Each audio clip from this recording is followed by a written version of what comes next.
Why do villains have it all? Why is it better to be feared than loved?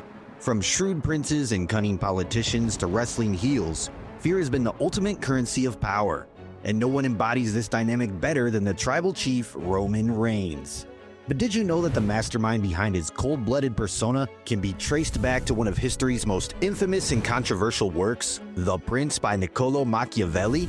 Over the last decade, we've carefully studied Roman Reigns' evolution and uncovered the 500-year Machiavellian principles that underpin his greatness. In this video, we'll explore how these timeless strategies, when ethically adapted, can help you achieve a similar level of influence and leadership, becoming the head of your own table.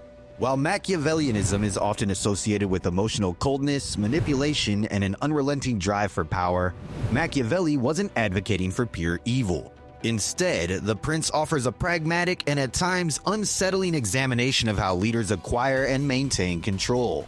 Unlike impulsive psychopaths, Machiavellians strategically plan their every move. They don't just hurt people for gain, they chessboard them. I think you're starting to get a picture of what we're trying to paint here. So let's dive in. First principle: it's better to be feared than loved if you cannot be both. Niccolò Machiavelli was born in Florence, Italy during the political chaos of the late 1400s. It was a time when popes and kings of France, Spain, and the Holy Roman Empire, no, not Roman's empire, the actual one, waged territorial wars to prove who the real big dogs were. Could you imagine the Pope yelling, "This is God's yard now"? Yeah, things were pretty bad back then. Machiavelli argued that a ruler should be feared, not loved. Why? Because love is fickle, but fear is reliable. People are unpredictable, self-serving, ungrateful, and quick to abandon you in tough times. A reign built on promise and popularity is destined to crumble. As Machiavelli put it, for men are less concerned with hurting someone who makes himself loved than one who makes himself feared. Maybe Jon Snow could have read The Prince before taking the Night's Watch. Fast forward to SummerSlam 2020 and Roman Reigns embodied this principle. Gone were the days of the babyface big dog. In his place stood a ruthless tribal chief who demanded unwavering loyalty, starting with his cousin Jey Uso. The first two Universal Championship defenses against Jey Uso set the bar for what we could expect for the next 4 years. During the match, Jey Uso wouldn't give in to his demands, so Roman began to implement methods that were alien to his old character. He hit a low blow while kicking out of a pin attempt. While Corey Graves tried to establish the fact that this could have been accidental, Roman Reigns' facial expressions told a different story. He continued to rain down fists on Jey Uso until he was unconscious. Jimmy Uso, who was injured and on the sidelines at the time, had to come out and throw in the towel against Jey's wishes. At Hell in a Cell, we witnessed much more brutality. WWE officials and several others came out to try and stop him, but for the Prince, it was an opportunity to let everyone know exactly why he needed to be feared. Jimmy Uso came out again pleading for his cousin to stop, and Reigns showed a semblance of remorse and a tinge of humanity for the first time since returning. But that, ladies and gentlemen, was the lion and fox merging into one. Roman Reigns would apply a guillotine to the injured Jimmy Uso, forcing Jey Uso to say the words, "I quit." After that, the Wild Samoan, Afa and Sika, were the ones to officially adorn the Ulafala on Roman Reigns, ushering his true ascent to the throne. In many ways, this symbolized his rise to power more than his Universal title win ever could. Similar to how Niccolò Machiavelli rose in a time of political turmoil, Roman Reigns' sudden rise came at a time when the Kingdom, or WWE, was in a place of relative uncertainty during the pandemic era. For the next 3.5 years, Roman ruled through fear, crushing anyone who challenged him.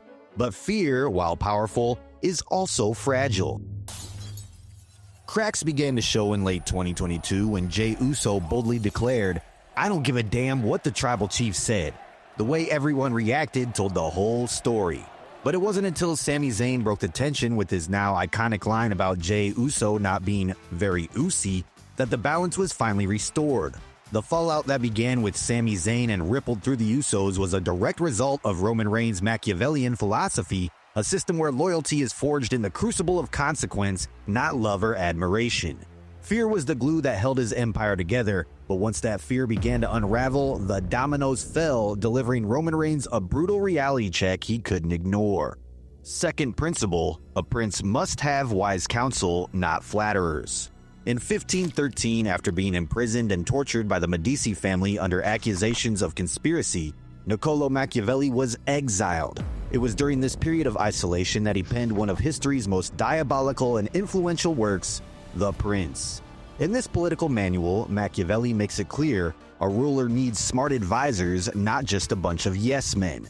It's these people who can tell the truth, challenge the ruler, and bring their vision to life. And who better to embody that than the wise man, Paul Heyman? He's not some puppet on a string, he's the mastermind, the brains behind the operation, the one steering the ship and making sure the empire grows. At first, it might seem like Paul Heyman's only job is to praise Roman Reigns, but there's so much more going on behind the scenes. He is the wise man, the special counsel to the tribal chief. But in true Machiavellian fashion, Roman makes sure everyone knows it's his decision in the end. He's the one who calls the shots. In a way, Heyman is an extension of Roman's character. He's the voice of reason, the mastermind who helps guide the tribal chief with his shrewdness and foresight to lead his empire into greatness. Third principle, maintaining a strong army. Machiavelli's The Prince leaves no room for ambiguity. A ruler can't just have any army, he needs a strong, loyal army that's ready to protect him from threats both inside and out.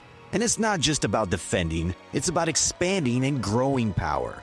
With the bloodline, Reigns has built an empire anchored in loyalty and family ties, with the Usos and Solo Sikoa forming his inner circle. Their bond as members of the storied Anawayi dynasty reinforces their allegiance, making them more than mere followers. They are pillars of his kingdom forged in blood. But Roman doesn't rely solely on his lineage. When an opportunity arises, he expands his ranks with calculated precision. The inclusion of Sami Zayn was a strategic masterstroke, adding an unpredictable but fiercely loyal ally to the bloodline. Agreeing to let CM Punk be the fifth member of War Games despite their shared history was an act of calculated inclusion that highlights Roman's adaptability and echoes Machiavelli's advice to always strengthen one's position with new alliances. But when it comes to cruelty, what do Niccolò Machiavelli and Roman Reigns have in common? Far more than you'd think. Principle 4. The art of cruelty and control. Machiavelli argued that cruelty, when used with precision and purpose, is a ruler's most powerful weapon. It's not about being ruthless for the sake of it, it's about control. Think about it. Roman does not unleash chaos for chaos's sake, he measures it. When Roman declared himself the head of the table, it wasn't a mere title, it was a calculated display of dominance. Since then, every action has been measured and designed to assert power, instill fear, and eliminate any doubt about his authority.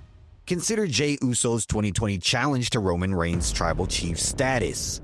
The punishment wasn't just physical, it was psychological. Jey's suffering was a spectacle, but it didn't end with him. Jimmy Uso was dragged into the conflict, further amplifying the stakes. This wasn't just about disciplining one dissenter, it was a warning to the entire tribe: fall in line or pay the price.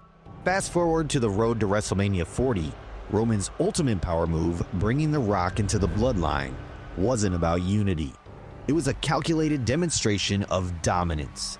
By making the Great One, the final boss himself, acknowledge him, Roman delivered a clear message: no one, not even The Rock, surpasses the tribal chief.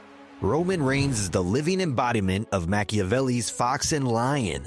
The fox, that's his cunning, always 2 steps ahead, plotting every move, manipulating everyone around him. The lion, that's his raw power, the kind that crushes anyone who even thinks about stepping out of line. Roman Reigns' power isn't just physical, it's symbolic. He doesn't need to raise his voice or throw a punch. His presence alone keeps everyone in line. That's the kind of ruler Machiavelli dreamed of, one whose authority is absolute without breaking a sweat. Principle 5. The ends justifies the means. Although history doesn't reveal how Machiavelli did it, he spent 2 decades climbing the ranks of politics, from a lowly clerk to the second chancellor of the Florentine Republic in 1498, a rise so calculated it's as if he had the ultimate cheat code for power. And one of those principles states that if the outcome benefits the ruler, the act is justified. In other words, the end justifies the means. Machiavelli believed that morality doesn't need to be a ruler's priority. Why? Because the ruler creates morality and law, they're above it. Their ultimate goal is to preserve the state or kingdom, and to do that, anything goes. Lies, conspiracies, brutality, you name it. Absolute morality? Forget it. It's seen as weak and counterproductive. Throughout Roman's 1,300-day reign as Universal Champion, his victories have been fueled by interference, manipulation, and underhanded tactics orchestrated by the bloodline. Yet despite bending and breaking the rules, his reign is celebrated as one of the greatest in WWE history. Why? Because Roman's greatness isn't defined by how he won, it's defined by what he achieved. Roman treated WWE like his personal kingdom. He wasn't bound by its rules, he shaped them. As the self-proclaimed needle mover, Roman created his own morality justified by his unprecedented dominance. His cunning and control elevated him to one of the most iconic villains in wrestling history. And that's what made Cody Rhodes' victory over him all the more legendary. It wasn't just a title change, it was the culmination of a Machiavellian saga, a symbolic moment where the ruler's reign finally met its reckoning. Machiavelli wrote in The Prince that fear is a powerful tool for a ruler, but it's a double-edged sword. Too much fear can lead to isolation, rebellion, and ultimately ruin. His advice? A prince must inspire fear in such a way that if he does not win love, he at least avoids hatred. It's about balance, mixing fear with loyalty or respect. Fear alone doesn't hold things together. True support needs something deeper. For Roman Reigns, that balance was hard to strike. While his reign thrived on intimidation, it also bred rebellion. Sami Zayn, the Usos, and even Solo Sikoa eventually turned on him. But here's the twist. Despite the rebellion, Roman maintained just enough respect to draw them back, at least temporarily. Think about it. In an ideal world, Sami, Jimmy, and Jay would have walked away for good. But when the chips were down, they still showed up. Even after everything, Roman's presence commanded something, whether it was respect, fear, or obligation. Conclusion: a lesson in power and its price. Roman Reigns is the modern-day embodiment of Machiavelli's ideal prince.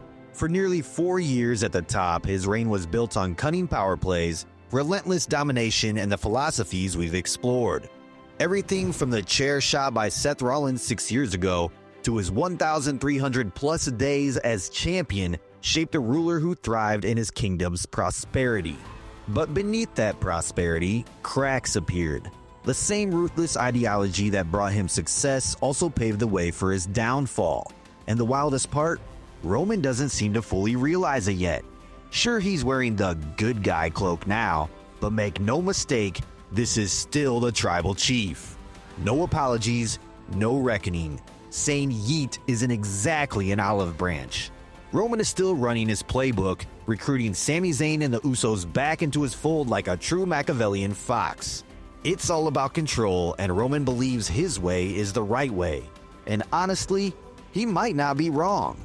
Seth Rollins and Drew McIntyre certainly see it that way. Roman Reigns is the closest thing we've seen to a Machiavellian villain in wrestling, a character whose story is as calculated as it is compelling. What's ironic is that Niccolò Machiavelli himself never achieved political power during his lifetime. His influence only grew centuries later. Roman Reigns, however, has already claimed his throne. But what's the price of staying there? If Machiavelli were alive today, he'd probably raise a glass to Roman Reigns, muttering under his breath, "Well played." Have you ever seen moments where Roman truly embodied the prince that we didn't touch on today? Or maybe you've related to Machiavelli's ideas in your own life. Share your stories in the comments below and say yeet if you enjoyed this video.